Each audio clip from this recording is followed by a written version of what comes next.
Hello friends, आज की video में हम लोग डिस्कस करेंगे कि अनंत राज्य में नेटवर्क टेक्नोलॉजी में ई टू नेटवर्क्स में आज के टाइम पे क्या करना बेहतर होगा। देखिए, उसके लिए मैंने क्या किया हुआ है कि आपके लिए एक प्रोजेक्शंस निकाला हुआ है। प्रोजेक्शन किसका निकाला हुआ है? कंपनी का रेवेन्यू का, कंपनी का पैट का, कंपनी का सीएजीआर ग्रोथ का, पैट में कितना सीएजीआर ग्रोथ आ सकता है। देन मैंने फॉरवर्ड पी निकाला हुआ है और किस चीज के बेसिस पे जो मैनेजमेंट ने गाइडेंस दिया हुआ है बेस्ड ऑन सेक्टरल टेलविंड्स की क्या क्या हो सकता है कंपनीज के साथ। अगर आपको पता हो तो ये तीनों कंपनी आज के टाइम पे डेटा सेंटर एंड क्लाउड के रिलेटेड काम करती है। ठीक है, तो सबसे पहले मैं स्टार्ट करते हैं अनंतराज से। अनंतराज क्या है? अनंतराज मेजोरिटी एक रियल एस्टेट प्लेयर है और वो क्लाउड की तरफ जा रही है, डेटा सेंटर और क्लाउड में। आज के टाइम पे उनका कैपेसिटी है 28 मेगावाट का क्लाउड का। फ्यूचर में ये स्केल करने वाले 307 मेगावाट पे, that is 10x jump in capacity.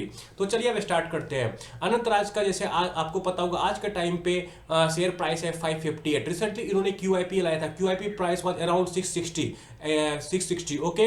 तो उसके हिसाब से क्या होता है, क्यूआईपी प्राइस से भी ये कंपनी आज के टाइम पे 18-20% डिस्काउंट पे मिल रहा है आपको, तो which is one positive thing. Second thing, from 52 week high the company is like 40% नीचे आपको आज के टाइम पे मिल रहे हैं, which is also a good thing. अब मैं आपको ले चलता हूं सीधा प्रोजेक्शन पे।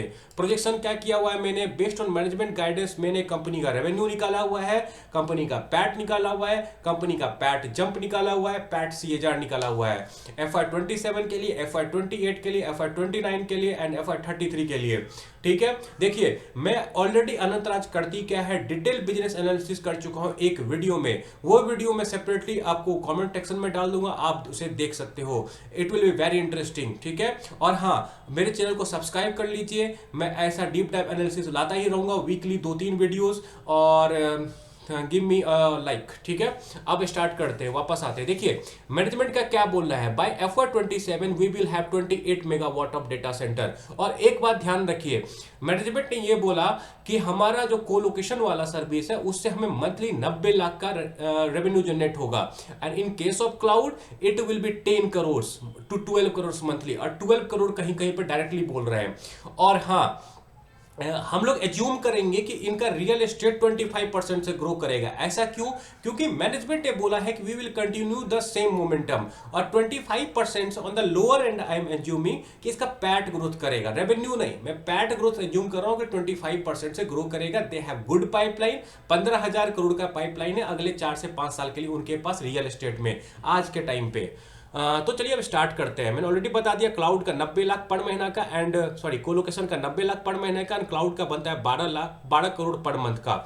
तो मैंने रेवेन्यू निकाला है, पैट निकाला है। और हाँ, कोलोकेशन में इनका पैट मार्जिन बनेगा 40-45% का। ये ऑलरेडी मैंने डीप डाइव वीडियो में एक्सप्लेन कर चुका है, उसे डिटेल में देख लीजिए ऐसा क्यों होता है। एंड क्लाउड में मार्जिन बनेगा पैट मार्जिन 30% का। ऐसा क्यों? क्योंकि नॉर्मली इस बिजनेस में डिप्रिसिएशन कॉस्ट बहुत हाई होता है। क्लाउड में क्या होता है कि आप महंगे महंगे जीपीयूज लगाते हो, उसका डिप्रिसिएशन कॉस्ट आपको लगता है गोइंग फॉरवर्ड। तो 30% मैंने एज्यूम किया कि क्लाउड से मार्जिन आएगा, जो कि लगभग उतना ही आएगा, एंड क्लाउड से 45%, और बेस्ड ऑन दैट मैंने कैलकुलेट किया है। तो FY27 का आप देखोगे डेटा सेंटर कैपेसिटी होगा उनके पास अवेलेबल 28 मेगावाट का, 24 कोलोकेशन, 4 क्लाउड। तो फिर यहां पे मैंने रेवेन्यू निकाला कितना आएगा, एंड बेस्ड ऑन दैट मैंने पैट निकाला। और फिर मैंने रियल एस्टेट एज्यूम करके 665 करोड़ का पैट आता है। आप वीडियो को पॉज करके ठीक से कैलकुलेशन देख लीजिए, उस हिसाब से टोटल पैट बनेगा 955 करोड़ का। एंड कंपनी का आज तक का पैट कितना है? PAT TTM. पैट टीटीएम क्या होता है वो देखिए, पैट टीटीएम इज नथिंग बस दिस नंबर। इस नंबर पे आपको सारा कैलकुलेशन दिखेगा यहाँ पे स्क्रीनर पे, स्टॉक पी वगैरह, पेग रेशियो वगैरह सब इसी नंबर से निकाला जाता है, पैट टीटीएम। ये चीज ध्यान दीजिएगा। तो हम लोग अपने कैलकुलेशन में पैट टीटीएम ही यूज करेंगे। तो कंपनी का पैट कितना बनना चाहिए FY27 में? 955 करोड़ का। ठीक है, FY27 में। और उसके हिसाब से पैट में जंप कितना आएगा इन 1.5 ईयर्स। एक्चुअली में बस 1 साल 3 महीना है, तो उस हिसाब से देखा जाए तो 1 साल 3 महीने में कंपनी का पैट 2 गुना हो सकता है। फॉरवर्ड पी 20 का, पैट सीएजीआर 53% का, which is awesome, and PEG ratio 0.73। UAP आया था 662 पे। आज भी ये थोड़ा मैंने वीडियो पहले बनाया था, तो आज भी कंपनी 17-18% डिस्काउंट पे है। ठीक है, अब हम आते हैं डेटा सेंटर कैपेसिटी देखते हैं FY28 का। FY28 में मैनेजमेंट का बोलना है कि दे विल हैव 63 मेगावाट, को लोकेशन 49, क्लाउड 14 करोड़ का। तो तो उस हिसाब से अगर आप देखोगे तो कंपनी का पैट जंप होगा अगले 2.5 साल में, डेट इज नॉट 2.5 साल, 2 साल 3 महीने बस, उसमें होगा आपको 3.2x का। ठीक है, फॉरवर्ड पी 12 का, पैट CAGR 59% है, पेग रेशियो 0.65। तो यहां से कंपनी काफी सस्ती लगती है। असली मजा आएगा FY29 में, जब इनका क्लाउड ठीक ठाक स्केल करके 36 गीगावाट पहुंच जाएगा, सॉरी 36 मेगावाट। तो उस टाइम पे कंपनी का पैट जंप आएगा 6x का in just 3.3 years, and forward P बनेगा 6 का, CAGR will be 67% and PEG ratio will be 0.5। तो company is very very cheap अगर आप फॉरवर्ड देखोगे, और कंपनी का पैट 67% से ग्रो होने वाला है अगले 3-3.5 साल में। और ये रहा FY33 का कैलकुलेशन। तो मेरा क्या कंक्लूजन है, देखिए कंपनी का पैट ठीक ठाक ग्रो होने वाला है 60-70% से, पेग रेशियो भी 0.57 का है, तो कंपनी लुक्स लुक्रेटिव आज के टाइम पे। बट मैं एक बात बता देता हूं, मेरा पर्सनल एक्सपीरियंस है कि कम मैनेजमेंट जो है थोड़ा डिले करती है एग्जीक्यूशन में। तो you need to track execution किस चीज का, कि जो डेटा सेंटर स्केल कर रही है सही से कर पा रहे हैं कि नहीं। आज के टाइम पे ये बोल रहे हैं कि FY28 तक इनके पास 63 मेगावाट का डेटा सेंटर कैपेबिलिटी रहेगा। आपको ये देखना पड़ेगा, कंपनी के कॉल को अटेंड करना पड़ेगा, रेगुलरली मॉनिटर करना पड़ेगा कि ये जो बोल रहे हैं उस पर डिलीवर कर पा रहे हैं कि नहीं। क्योंकि आपको ये समझना पड़ेगा ये कंपनी बेसिकली एक रियल एस्टेट कंपनी है जो कि डेटा सेंटर और क्लाउड में जा रही है आज के टाइम पे। ठीक है, तो मेरा क्या फाइनल टेक है, company looks lucrative but you will have to track the business, because as per my experience management थोड़ा डिले करती है एजुकेशन में। ये आप ट्रैक कीजिएगा, अदरवाइज एवरीथिंग इज फाइन। अब हम नेटवर्क टेक्नोलॉजी पर डिस्कशन करते हैं। देखिए नेटवर्क टेक्नोलॉजी के मैनेजमेंट का क्या बोलना है, उनका कोर बिजनेस का revenue growth will be around 35 to 40%, and AI वाला जो बिजनेस होगा, इंडिया AI मिशन के थ्रू जो उनको ऑर्डर मिल रहा है वो ऑन टॉप ऑफ दैट होगा। ठीक है, तो अगर हम जाए और नेटवर्क का देखें कि बिजनेस का रेवेन्यू कितना आता है, ठीक है, तो FY25 में नेटवर्क ने किया था 1150 करोड़ का रेवेन्यू। ठीक है, अब यहां पे आते हैं 1150 को, यहां पे मैंने क्या किया 1.35 से मल्टीप्लाई कर दिया। मैंने दो टेबल यहां पे निकाला हुआ है, one assuming 35% core business growth and second 40% growth. ठीक है, and on top of that ये दोनों कॉलम में मैंने इंडिया AI मिशन का ग्रोथ का कैलकुलेशन किया हुआ। अब आते हैं इंडिया AI मिशन के बारे में बात करते हैं। मैनेजमेंट को दैट इज कंपनी को 2200 करोड़ के आसपास का इंडिया AI मिशन का ऑर्डर मिला हुआ है। मैनेजमेंट ने क्या बोला है, 1/3 वो डिलीवर करेंगे FY26 में एंड रिमेनिंग वो डिलीवर करेंगे FY27 में। सिमिलरली मैनेजमेंट का ये भी बोलना है कि फर्दर हम लोग 2400 करोड़ का ऑर्डर एक्सपेक्ट कर रहे हैं फ्यूचर में। ठीक है, और उसका जो डिलीवरी होगा 1/3 होगा जाके आपको FY27 में एंड रिमेनिंग होगा FY28 में। ठीक है, तो उसके बेसिस पे मैंने ये कैलकुलेशन किया हुआ। और हाँ, उनका क्या बोल रहा था, blended PAT margin will be 10%। तो उस हिसाब से आप देखोगे अगर, तो कंपनी का रेवेन्यू बनता है FY27 में 434 करोड़ के आसपास का, सॉरी 4346 करोड़ के आसपास का, और पैट बनेगा 434 करोड़, 434 करोड़ का पैट बनेगा। एंड करंट पैट कितना है, यहां पे भी मैंने आपको TTM पैट लिया हुआ है, क्योंकि सारा मैट्रिक्स जो होता है वो TTM पैट यूज करके कैलकुलेट होता है। स्क्रीन पर जितना भी आप देखते हो, तो पैट में जंप कितने आएगा 3.3 का, फॉरवर्ड पी कितना बनता है 41 का। ठीक है, और पैट का CAGR ग्रोथ CAGR कितना है, 1 साल 3 महीना है बस, ये चीज ध्यान में दीजिएगा। 150% का CAGR है। पेग रेशियो कितना बनेगा 0.91 का।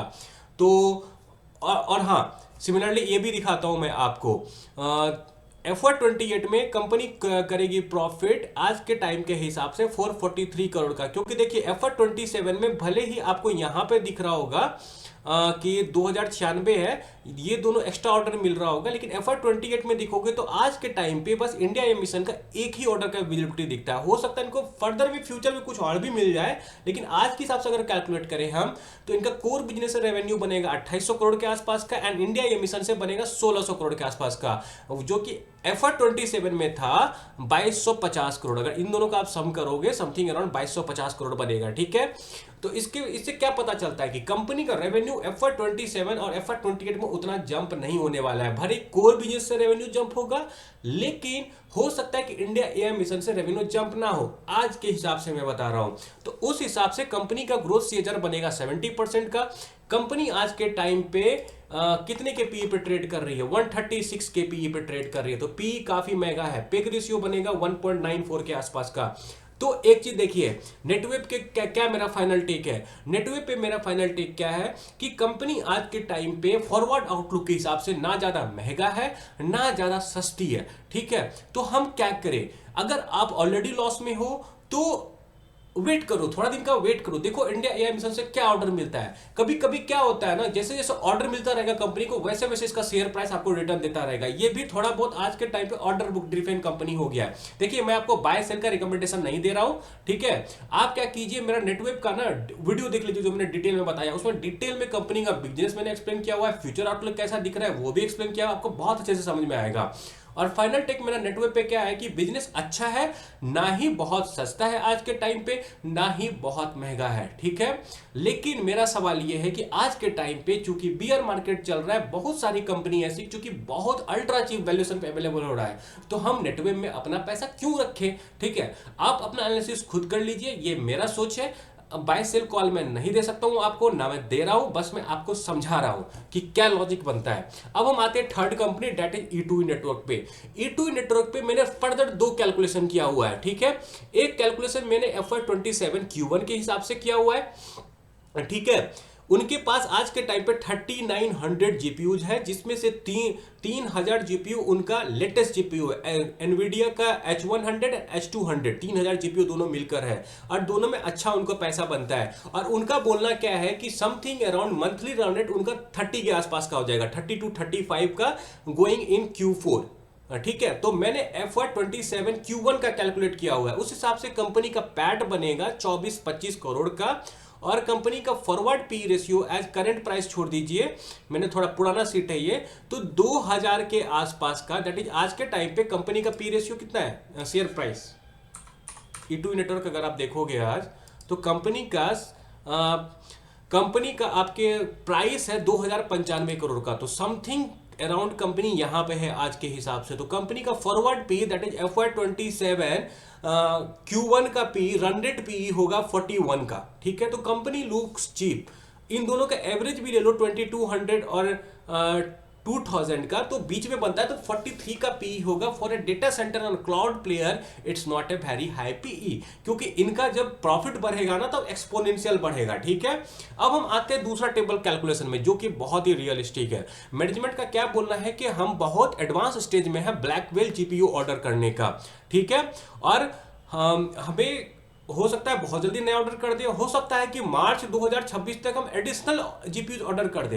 तो उनका बोलना है कि 4096 जीपीयू हो सकता है हम बहुत जल्दी एक्वायर कर ले, फिर उसको भी लगाए हम रेंट पे, ठीक है। मैं एज्यूम कर रहा हूं कि अगर ये ऐसा कर लेते हैं तो मोर लाइकली उनका जो आपको मंथली रेवेन्यू होगा वो आपको 10 से 12 करोड़ जाएगा, उस हिसाब से 100 करोड़ के आसपास का उनका मंथली रन रेट बनेगा, क्योंकि 30 से 35 तो आज के टाइम पे बन रहा है। और जो इनका ब्लैकवेल जीपीयू है ये लगभग 1.5 गुना का होगा। अगर आप देखो बस latest GPU Nvidia H100 and H200, तो उसके हिसाब से कंपनी का रेवेन्यू बनेगा 100 करोड़ का, हो सकता है इससे ज्यादा भी बने, क्योंकि ये दोनों हाई जीपीयू का, हाई लेवल के GPU may be they will command more revenue on same megawatt, ठीक है।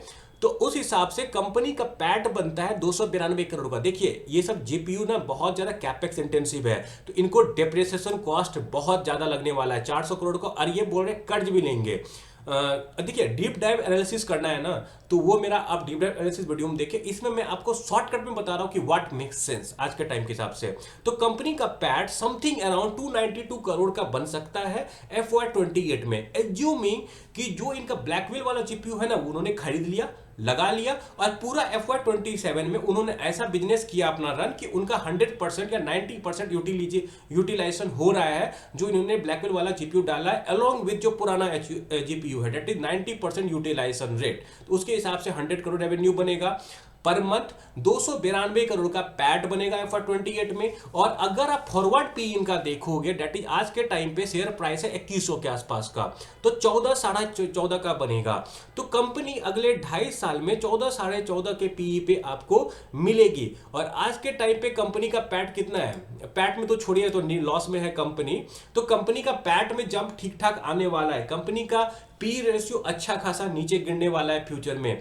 तो कंपनी लुक्स लुक्रेटिव, पर मेरा कंपनी में क्या टेक है, एक मैं आपको नेगेटिव बताता हूं, कंपनी आज के टाइम पे कंपनी का मुझे मंथली रन रेट उतना तेजी से ग्रो होता हुआ नहीं दिख रहा है। और ये जो बोल रहे हैं ना कि हम गाइडेंस मीट करेंगे, ये इंडिया एआई मिशन के दम पे बोल रहे हैं। ठीक है, आपको ट्रैक करना पड़ेगा कि इन्हें दूसरे कंपनी से ऑर्डर मिलता है कि नहीं, प्राइवेट ऑर्गेनाइजेशन इनको ऑर्डर देती है कि नहीं, क्योंकि अगर इनको लॉन्गर टर्म गेम में रहना है ना, they need to win some good corporate orders. ठीक है, अपने जीपीयूज के लिए एंड रिकरिंग टाइप का, तभी इनका बिजनेस लॉन्गर टर्म में सस्टेनेबल रहेगा। I think they are seeing some visibility, इसलिए ये 4096 ब्लैकबेल जीपीयू खरीद रहे हैं। लेकिन फिर भी हमारा काम है ट्रैक करना, हम बिजनेस को ब्लाइंडली फॉलो नहीं कर सकते हैं। ठीक है, अब मैं क्या करता हूं, आपके लिए तीनों को सम अप कर देता हूं। अनंतराज लगभग 70% से ग्रो करेगी अपने पैट को अगले 3 से 4 साल में, और 40 के पी पे अवेलेबल है, तो company looks good, but you need to track execution कि वो टाइम पे डिलीवर करते हैं कि नहीं।